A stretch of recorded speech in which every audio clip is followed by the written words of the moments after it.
Jean-François Théodore, bonjour. Bonjour. Alors 2008, c'est l'année de la Chine, les JO en matière sportive, et puis pour Euronext, la première introduction sur un marché réglementé, Alternext.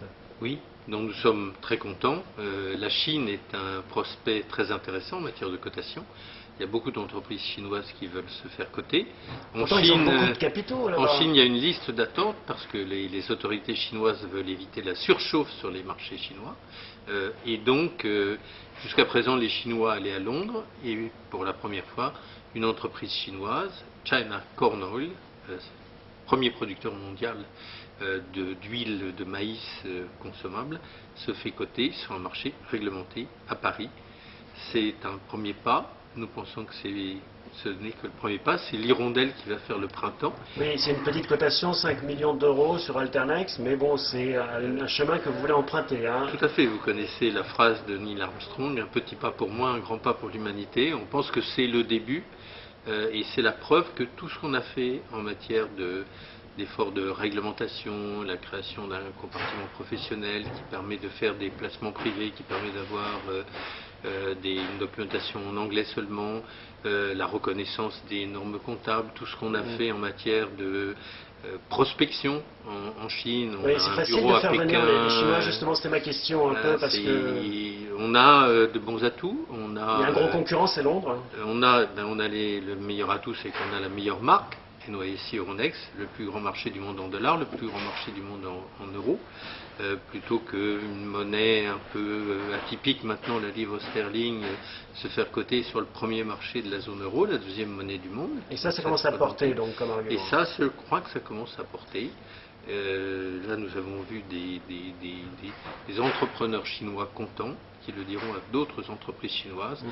C'est un premier pas qui en annonce beaucoup d'autres. Alors ça, c'est pour l'offre et pour la demande. Pour les actionnaires français, est-ce que c'est risqué d'investir sur des actions chinoises? On profite, on voit la formidable croissance de ce continent, mais est-ce qu'il y a un risque? Alors là, c'est un placement privé, donc c'est une vingtaine d'institutionnels qui ont souscrit à ce placement. C'est une entreprise qui fait 70 millions d'euros de capitalisation. Donc c'est vraiment l'hirondelle qui annonce, j'espère, il y en a d'autres dans le pipe, comme on dit, qui annonce des cotations plus nombreuses. Pour les actionnaires français, Air China est coté à Londres. Au total, sur NYSE, nous avons, je crois, 57 entreprises chinoises cotées.